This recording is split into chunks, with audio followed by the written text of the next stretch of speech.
د لوګر مرکز کډوالو ښارګوټ کې د صلاح الدین ایوبي په نامه یو لومړنی ښوونځی د کډوالو او بیرته راستنیدونکو چارو عالي کمشنري په مالي مرسته او د کډوالو او بیرته راستنیدونکو چارو وزارت په همکارۍ سره جوړ چې د ګټې اخیستنې په پار جوړه شوې ناسته کې د یو شمېر ځایي مسؤلینو ترڅنګ قومي مشرانو او لسګونه تنه د سیمې اوسیدونکو ګډون کړی و. ورته مهال مسؤلین وایي دغه لومړنی ښوونځی د لوګر مرکز د کډوالو په ښارګوټ کې په یو جرب ځمکه کې په 2 پوړونو کې د 14 درسي ټولګو او 15 اداري خونو په درلودلو سره د یو کال په موده کې جوړ او ګټې اخیستنې ته وسپارل شو چې 800 زده کوونکو ته پکې د زده کړو زمینه برابره شوه. او زه خپله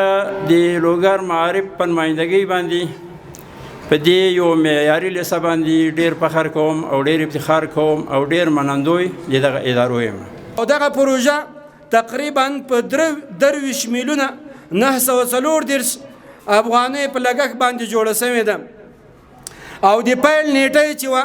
تقریبا 1443 د څلورمې په څلورم تاریخ باندې شوې ده. دغه راز د کډوالو او بیرته راستنیدونکو چارو وزارت پورې اړوند د راستنیدونکو عمومي رئیس د کډوالو ستونزو حل په برخه کې د هر ډول همکارۍ ډاډ ورکړ. ښوونځی پرانیسته یوازې د ودانۍ جوړېدل نه دي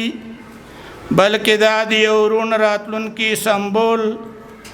او د ملي او نړیوالو ادارو د ګډو هڅو نتیجه او د بیرته راستنه شویو او کوربا ټولنې